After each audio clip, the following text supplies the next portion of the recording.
Hello and welcome to another episode of the Best You interview series here.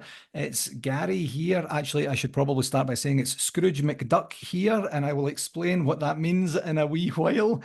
And as always, thank you very much for taking the time to join me today. I'm absolutely delighted to be joined by Kim Walsh Phillips and Justin Guarini, who are here to discuss the work they do in helping empower professionals go from being the best kept secret to the most in-demand expert within their particular niche. Kim is the founder and CEO of Powerful Professionals, a business coaching and education company where she went from 32 clients to over 11,000 in less than a year. I think we should dedicate the whole podcast to talking about that. And is the best-selling author of multiple books, including The Shift, Scale Your Business and Multiply Your Wealth Without Sacrificing You, and The Ultimate Guide to Instagram for Business, and the No BS Guide to Direct Response Social Media Marketing, co-authored with Dan Kennedy. Justin's career spans nearly 3 decades, from captivating 30 million plus viewers each week on the groundbreaking first season of American Idol. I absolutely remember it all, to starring in 7 Broadway productions, as well as his beloved performance as the character Lil Sweet in the award-winning Dr. Pepper commercial campaign. Beyond his onstage and on-screen success, Justin is a sought-after mentor and coach dedicated to helping performers, entertainers, and entrepreneurs achieve their dreams through the Elite Speakers Network program, which we'll get to talk about today. Justin has hosted in-studio talk shows and live nationally broadcast red carpet events for the Emmys, Tonys, and the Grammys, showcasing his exceptional ability to connect with audiences. That is an incredible set of bios there, I think that's unbelievable. it. That's good. We're good for the podcast, right? Well, We thanks pretty very much much said for everything. joining me. Everyone, take care. I'll talk to you again another time. Kim and Justin, thank you very, very much for taking the time to be on the show today. Thanks for having us. We can't wait for the chat. Yeah, me too, me too. So let's start with your respective backgrounds. Obviously, I gave a little bit of an overview just there, but what were the pivotal moments in your careers that led you to each other, that led you to forming the Elite Speakers Network? Why don't you go first, Justin? Yeah, sure. I mean, the pivotal moments, as a sort of like a Cliff Notes version of it. In 1986, I was about, I don't know, I think it was 6 years old, and I was at the Jackson's Victory Tour. So the Jackson 5, all adults, they went on this major world tour. I was there in the audience, and it was a sweaty Georgia night, and I was just bedazzled by the costumes, the lighting, the kick drum, the thump, the bass in my chest. And as someone who loved music and has always loved music, I just remember pointing to the stage and saying, I want to do that, to myself.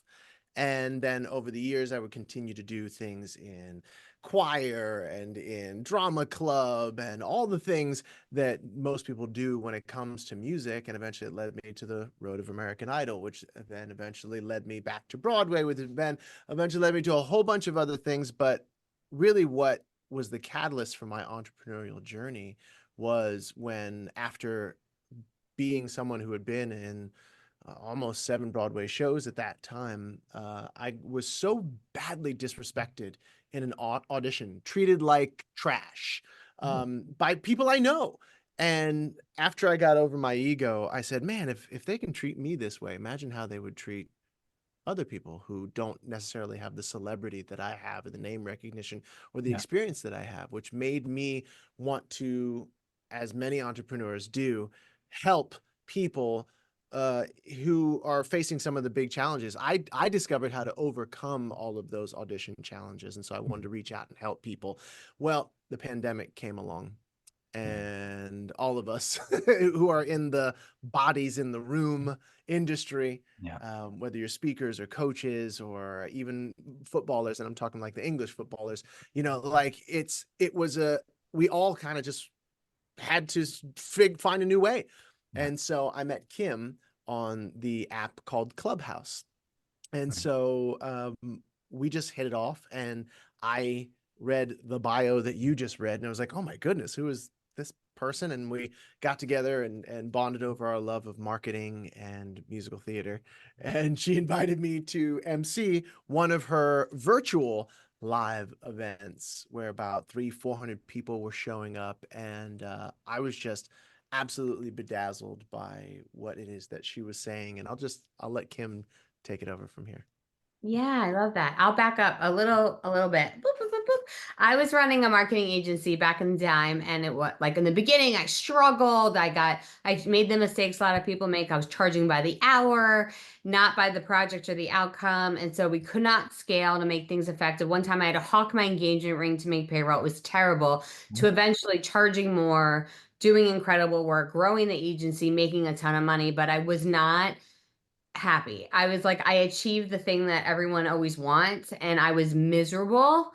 And I was a crazy timing. I was putting my daughter to bed one night, and I just kind of called out to God, like saying, could you freeze time for a second? I don't want to miss them growing up. And I heard this little whisper back that said, Kim, I don't need to freeze time.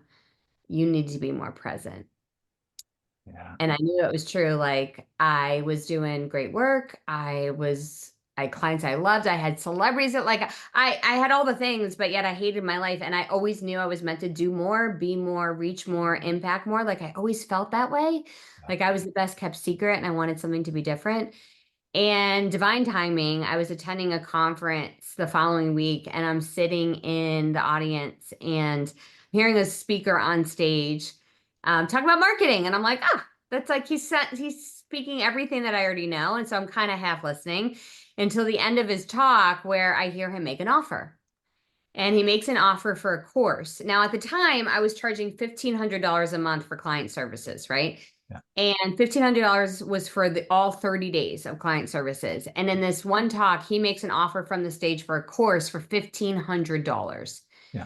And I watched the room, 100 people get online. I'm counting like, what just happened? Yeah. In 1 hour, he generated more money than I could in 30. That was more I'd ever seen. I'm like, this is what I need to figure out. And so I set on this pathway to come up with a high converting talk that I could do from stage. I'd spoken before, but I'd never made an offer from the stage before. I'm like, I'm going to figure this out. So I started doing blueprints to figure out. I did one talk 119 times to the point that I perfected it. I created this crazy system. I could generate clients on autopilot. I was able to sell my first company, exit from that, build my next business, use the same model to land on the Inc. 5000 within 3 years, which means we did over $2 million revenue annually. We're one of the fastest growing companies in the United States of America. It's going great. Pandemic happens. We end up having to pivot again from in-person to virtual. That's when I met Justin. Yeah. He and I start working together. I become his coach. He starts doing work for our clients. We then get on a television show here in the US called Below Deck Sailing. We're on this show together and we start coaching people on the show, which made no sense. That's not what you do. You're supposed to like hang out, like get martinis, get a suntan. We're coaching. Yeah. Yeah, it's crazy. The producer comes to us like, do you guys do this as a business? And I'm like, because we didn't. And she's like, you should.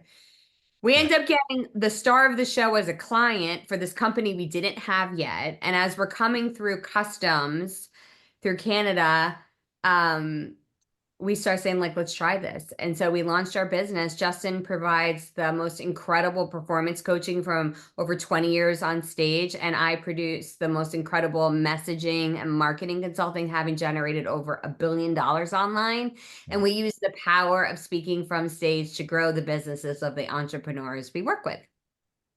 Absolutely incredible. And being so open and prepared for the opportunities that are coming your way that you don't even know about yet, and being intentional about that's inspiring, and I think that's really what separates the average to the good and the good to the great entrepreneurs is being present and aware enough to know whether an opportunity is for you or not for you.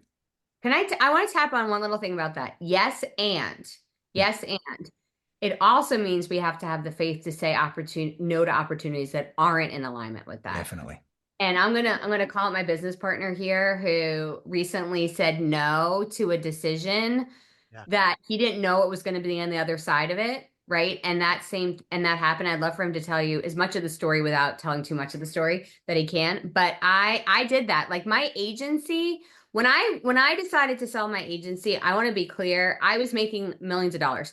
I had 32 incredible, amazing clients who were really well known in my industry. Dan Kennedy, direct response marketing. Yes, I had Kevin, Mr. Wonderful O'Leary, Mike McAllowitz, the author of Profit First. Like, I had big names in our industry. But here's the thing, by saying yes to that opportunity, I was holding on to these 32 clients. That's all I could serve. I didn't have any other capacity. Yeah.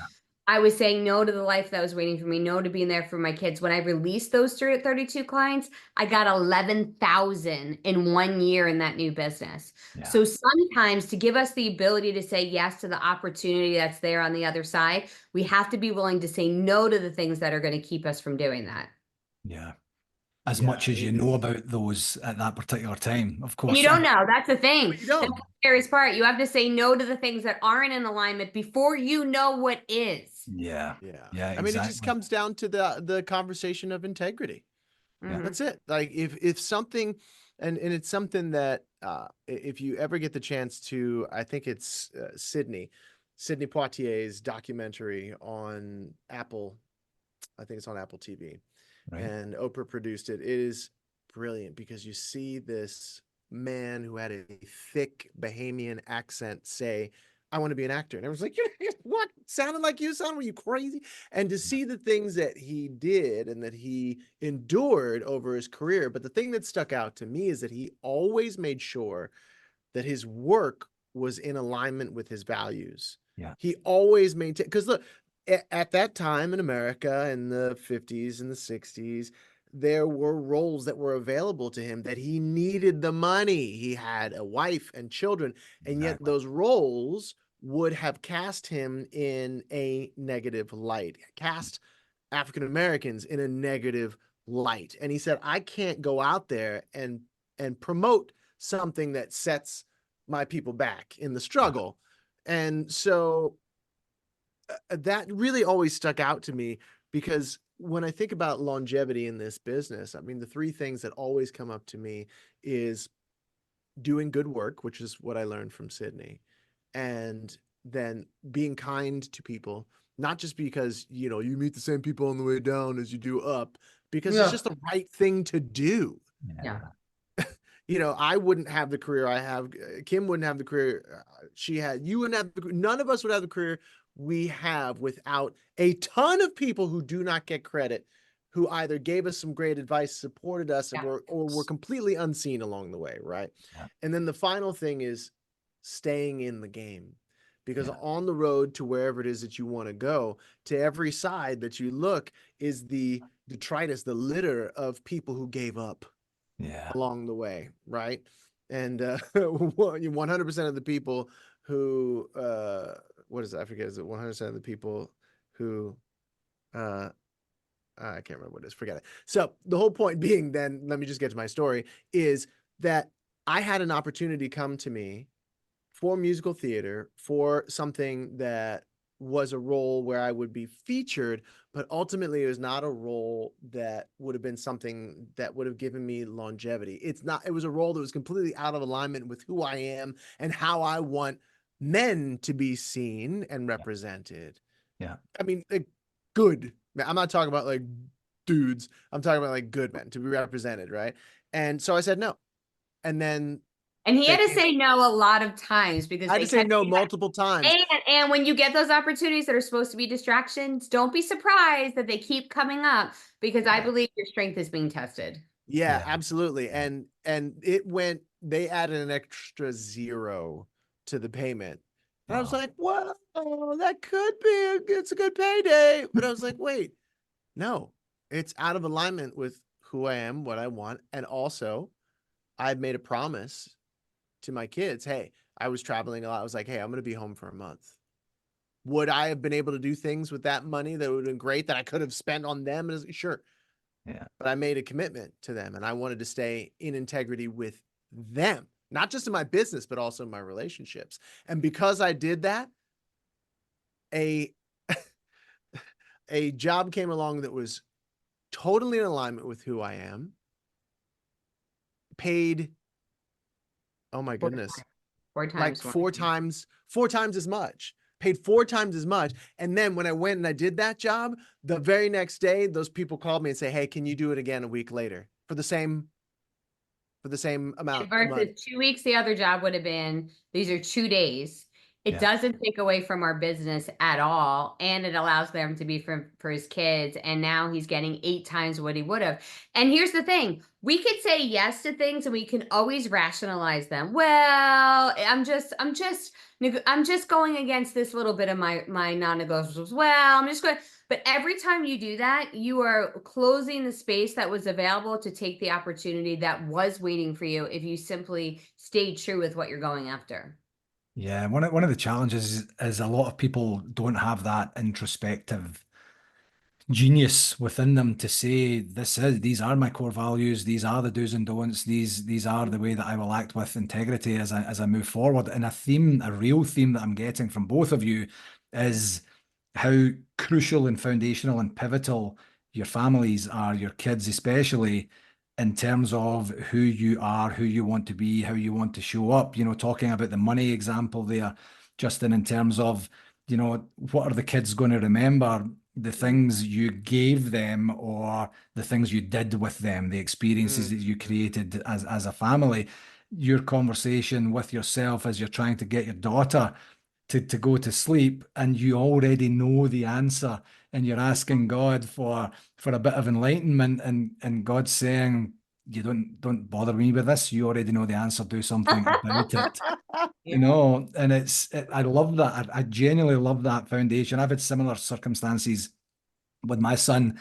Literally, I remember he was 3 years old. I was putting him to bed one night, and he's a talker, and he's just a great guy. He's 15 now, and so when we go to bed, it's like a 45-minute exercise, you know. So, and I'm backing away every 5 minutes trying to get myself out the door, and he's like, "Oh, one more thing," and I said, "Big guy, Dad has to go and just get some work done." He would go to bed about 8, so I had another 2 or 3 hours of work time after that.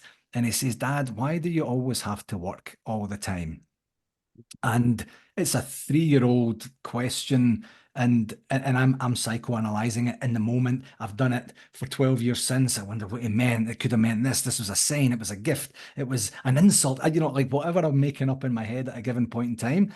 And I said, so that we can be together, so that we can do nice things, so that you have opportunity that I never had. That was my answer at the time. And I think I would say something similar to that, but it really made me think about, he's watching at such a deep level at such a young age. I can't wait to see where this goes, you know. So then it gave me more of a sense of understanding influence, and, you know, behaving the way that I want him to see his dad behaving, to the point where he has a deep rooted, you know, respect and foundation for a good life.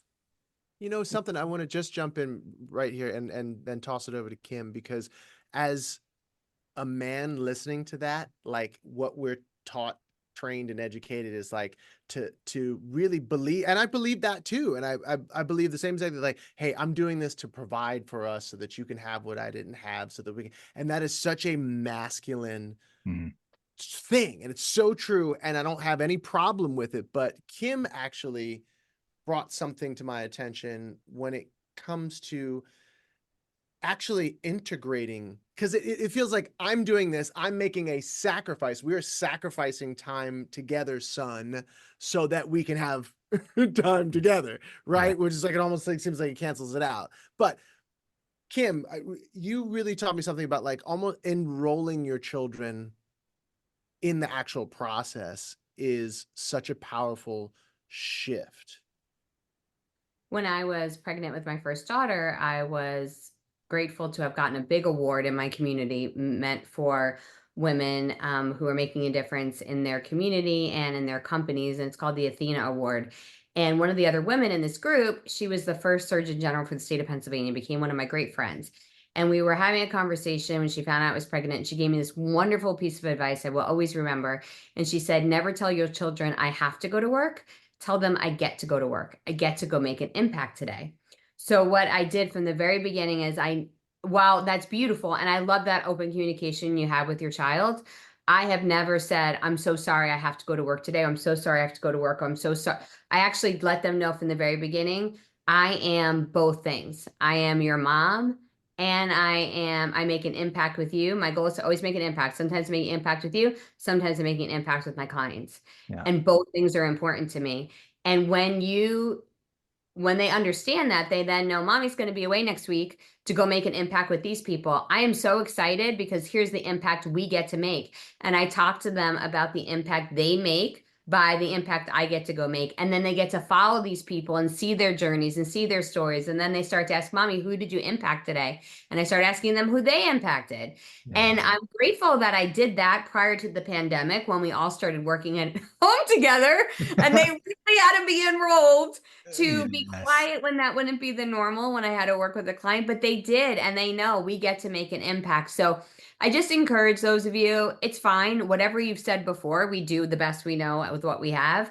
But when your kids can actually see us as humans, not just as parents, there are multiple facets to us. We are not just making that great for us, we're equipping them with Yeah. those same skills for when they're a parent, that they get to be both things without, there's no sacrifice. It's just, I do both and I get to make an impact both ways.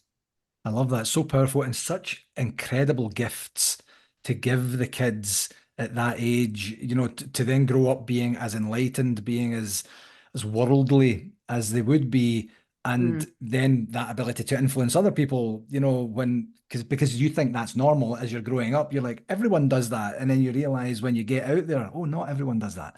That's that's odd. And I hope the same for Leo, as he grows up, that he'll have that opportunity to.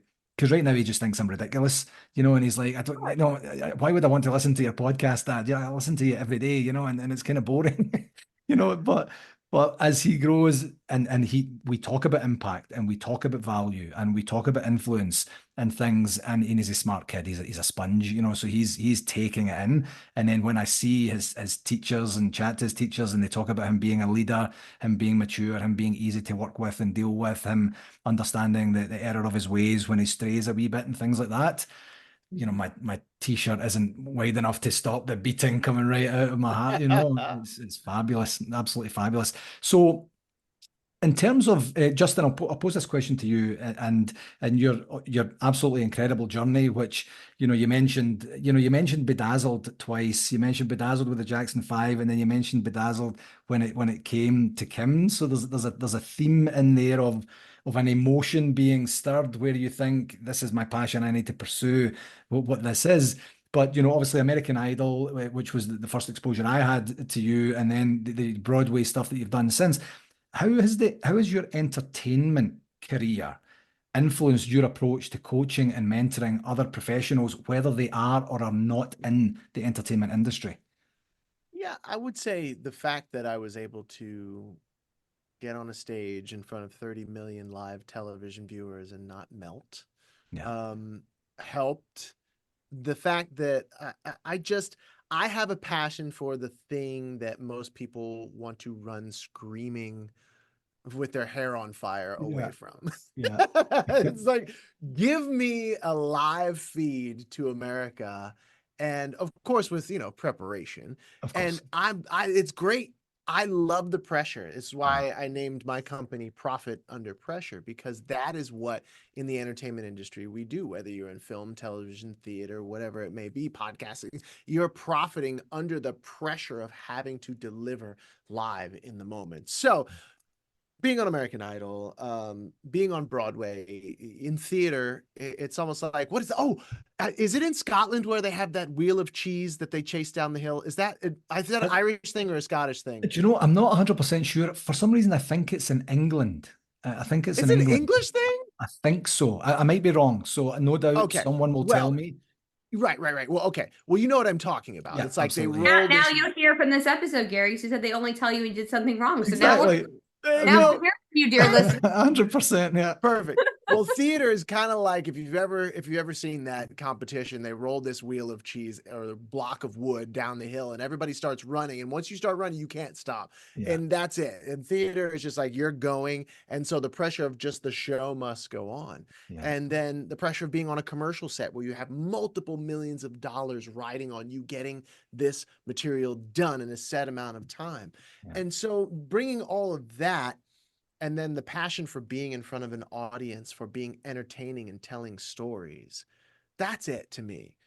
Yeah. It's the combination of loving to do what most people can't stand to do, which is get up in front of a massive amount of people and be vulnerable and put myself out there and risk rejection, coupled with great storytelling. Mhm. Being able to tell a story so that it is like those stories that we love to hear when we were little kids, right? Where a whole world is built inside of our bedroom Yeah. by the wonderful storyteller, the wonderful writer, that helps us to see it and feel it. And so I spent far too long, and Kim smacked my hand. I spent far too long trying to share all of this with people who didn't have any money. They broke people, very broke people. Very Yeah. broke people, right? Yeah. Because I had a passion for it. Yeah. But at the same time, and a passion for service, but at the same time, I know that there are people who, with these skills in wanting to grow their business, wanting to get on stage and either impact with their message or their product or their service, that can use these skills to 10x, Yeah. 20x their ability to ultimately get people to not just believe in them, the one who's delivering the presentation, but ultimately help people to believe in themselves Yeah. so that they can make the investment of time, energy, money, and everything else that's required to help that speaker grow their business, to help them grow their businesses. And so that's why I love entertaining people, because we live in an entertainment world it's driven by entertainment. And I love coupling all of that with them, Kim's ability to create this awesome right fit message for a right fit market. Yeah. Yeah, I love it. And I love the storytelling for sure is so compelling. You know, if you think back to school days where your favorite teachers and you kind of don't really remember why they were your favorite teacher, but ultimately there was an element of entertainment, an element of storytelling, an element of grabbing your attention in those days while still getting a message over. It wasn't the ones that were monotone, that stood there and never smiled and they were kind of mean and kind of surly. And you're kind of like, oh, I need to go to history again. And he hates me and he hates everyone else anyway. You know, so there's that. And then being able to bridge pure entertainment with adding value, with having impact, with creating value as well. It's such a gift, and it's so inspiring to hear that, just in terms of the work that you and Kim do together to share that, because not a lot of people do that. Truly, not a lot of people are wired in a way where they're saying, I have experience, I have a gift, I have some stuff that you need to know. Trust me, and your life will be better if that's what you're looking for. Yeah, I would, and I want Kim to weigh in on this. I would push back a little bit about the fact that people aren't wired to say that. Like yes, I understand what you mean by like they just don't naturally. No one comes out of the womb like, here, give them a microphone, put them on the stage, like, Yeah. or get them on the. No one, no. But ultimately, I think, especially as entrepreneurs, we love to serve. We love to solve problems. We love to help. We love to uncover and discover. And so the ability to entertain, the ability to serve and create that right fit message for the right fit market is a skill, right, Kim? Yeah, I mean that's the thing is like we are so like purposefully designed to be self-absorbed, right? If not, there'd be no mirrors in homes. If not, we wouldn't look at ourselves first in a picture of a group. Like, but that's self-protection. There's nothing wrong with that. If we weren't, our arms would get broken off. We would not be able to, we wouldn't feed ourselves. Like we have to do those things. So that's normal. But what's wrong about that is that within marketing, it is ineffective to focus on you and your message. Within speaking, it is wrong with you to focus on just your story. You tell the story for a purpose. The reason why I told that story the way I told that story earlier in our conversation about my daughters and the stage, and it's because that's the right fit talk for my right fit target market. It's one that we're calling people who feel overworked and burdened, like they're working so freaking hard, but they're not getting the results they want. Like that's what our market's thinking. So you have to match those two pieces together, right?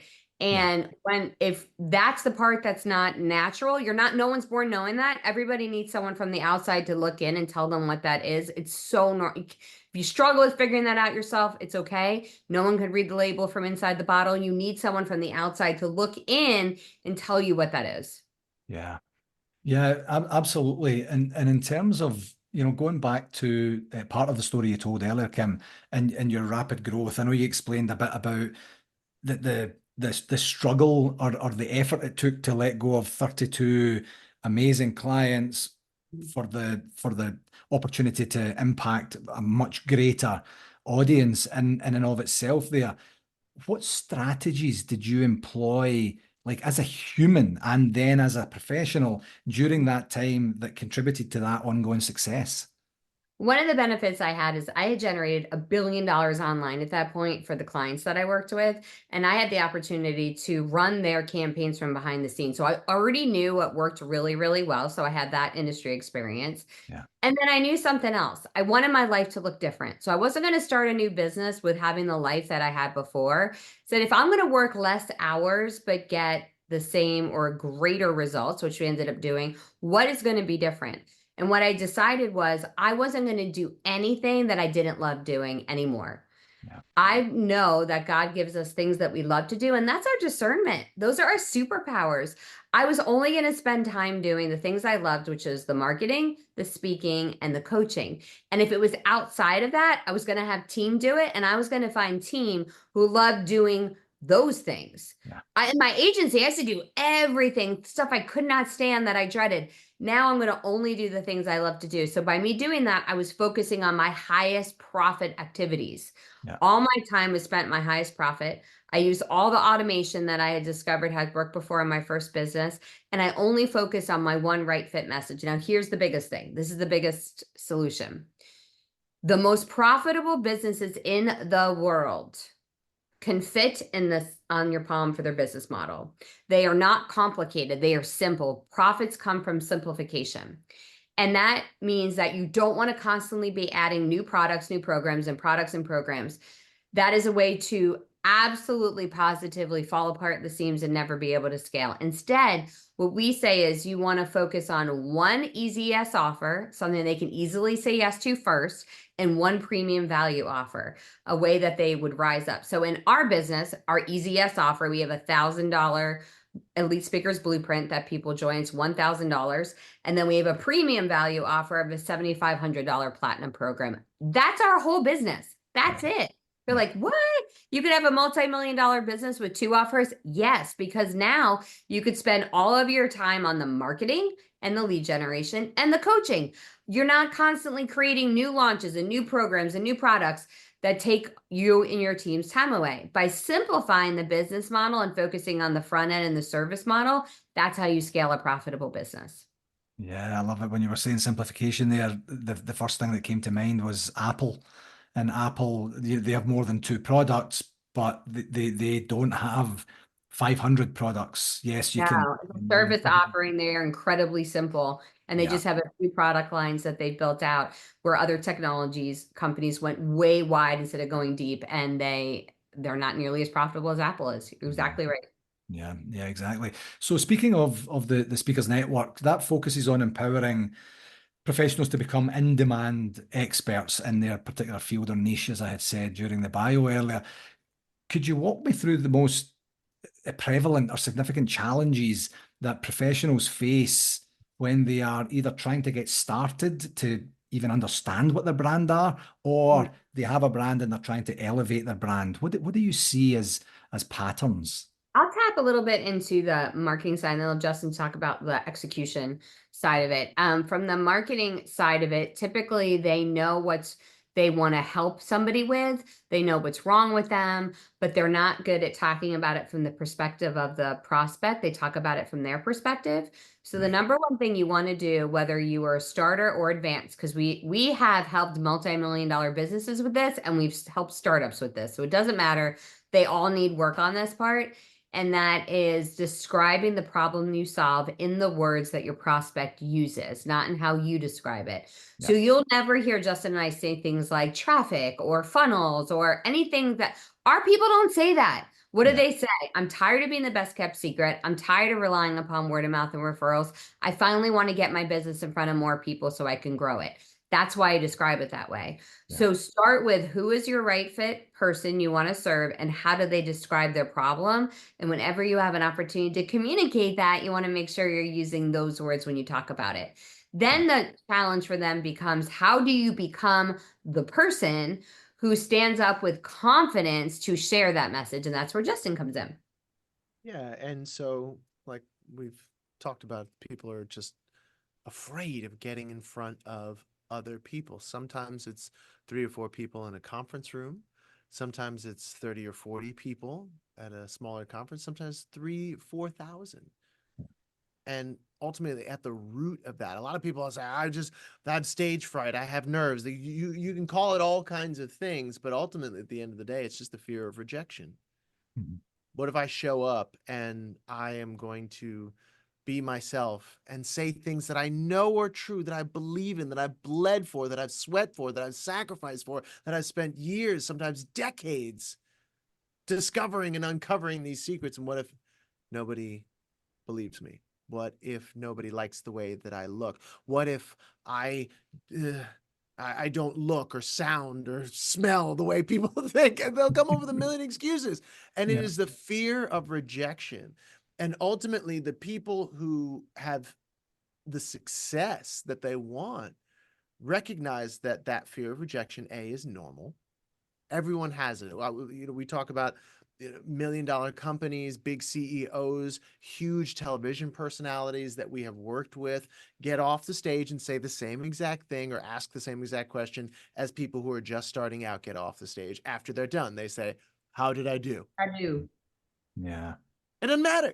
There's always going to be that little bit of insecurity. There's always going to be that little bit of fear, that little bit of uncertainty.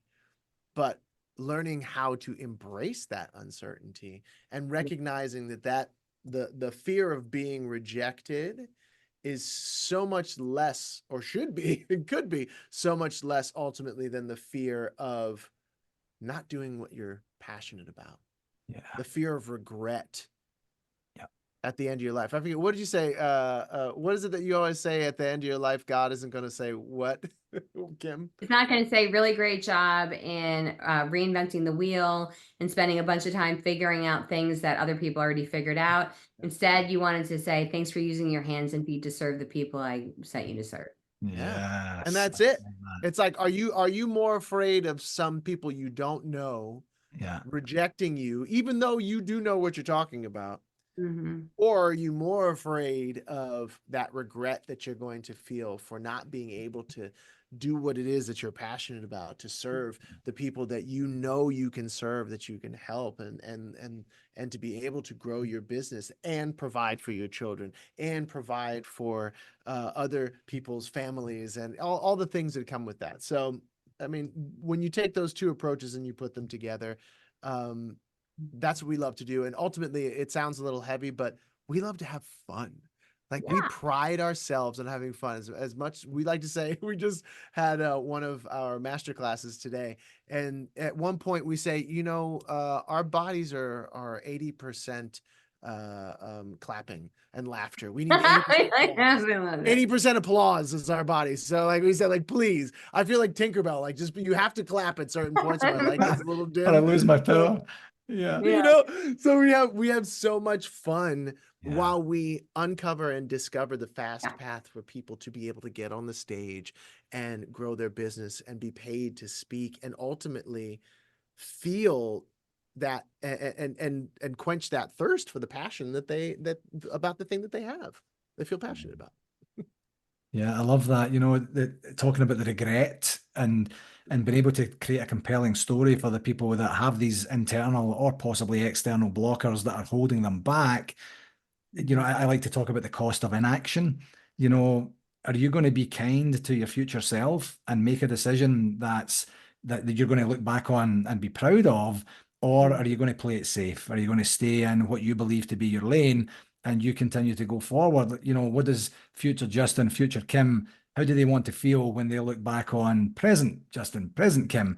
You know, do they want to be proud and happy and thankful, or do they want to go, yeah, thanks for nothing?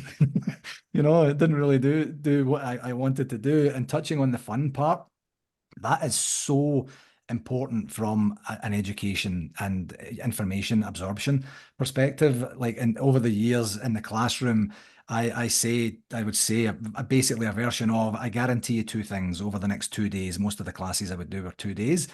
One is we will absolutely cover the curriculum. You will get what you paid for. The second thing is we're going to have fun.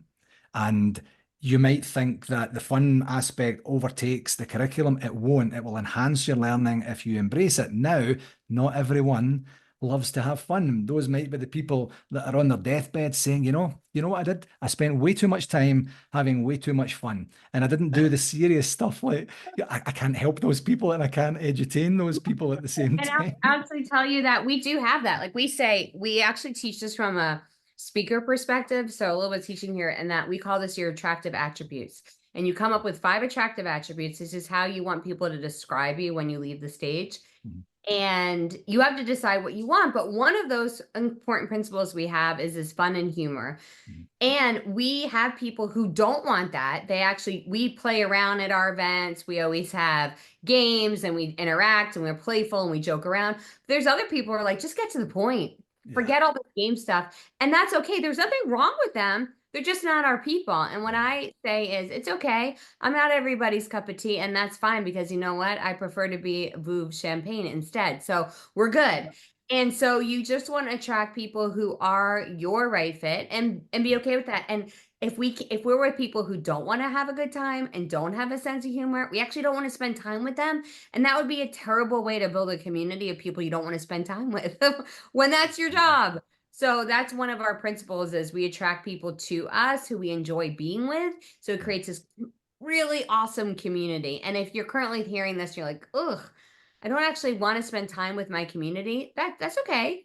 But who do you want to spend time with? And perhaps it's time to switch the people you target so you can start building community of people you actually enjoy. Yeah. Yeah, it's so important. And I think, you know, that was one of the very early marketing messages I learned that I kind of possibly intuitively knew, but I'd never really put that slant on it, is that your marketing is you want to attract your people and you want to repel everyone else who's not, you know, and then everyone has a better experience. Everyone, even including the people who are not in your community, not in your tribe at the same time. And my challenges back in the day where this is a university class, people sign up, they're not signing up for Gary's workshop, so they don't know what they're going to get. And then as soon as I'm there and I'm like, hey, check this out, you know, and they're like, whoa, too much, you know, and okay, I should do a shout out. I don't know who did this, but back in the day, they used to handwrite the forms, you know, the feedback forms. And there's a comedy club here in Calgary called the Yuck Yucks.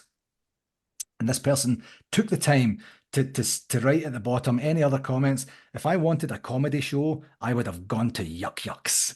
You know, and I thought it was so funny, because I don't know if the intent was to insult or hurt my feelings. I was flattered, you know, and I was like, Good. that's brilliant. Good. You know, good for you. You know, thanks for that. You know, I'm not sure what I'm supposed to do with it, but it was comedy gold. And the institution kind of slid it across the table. They were nervous about my reaction. You know, what's he going to say? He doesn't get bad feedback very often and stuff. I don't think it's bad feedback. Any feedback is good feedback, but that was a comedy moment. So in terms of, you know, what we're really talking about here is crafting a presence, crafting an experience. So Justin, you, as part of the bio we were talking about earlier, you've done live events that are being recorded right there at the time. You have someone saying, Lord knows what, in your ear, get ready, make sure she doesn't walk past you, ask this, stop talking about that, bend down, stand. Like, I don't know any of that stuff, you know, but Bend down. Listen, Gary, if you have anyone say to Who you, have you been talking to? bend down, just say no. I'm just maybe going to that's say, the inside just voice. say no. How deep did you read into my bio? Most people don't get that far. There you go. I love it. But like, what key elements do you get from that? You have to be on. This is one take and one take only. And how do you craft and hone that, prepare yourself, perform, and how does that get you to be able to coach other people in terms of creating a compelling story, being there, being engaging, being present?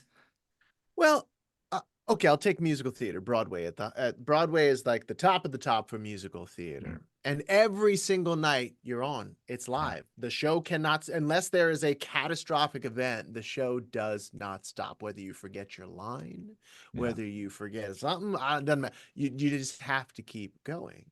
And so you and maybe the people listening are not necessarily going to like the answer that I gave you. However, I will tell you this. We are entrepreneurs and we are passionate about the thing that we're passionate about, and we have the businesses we have because we are good at something.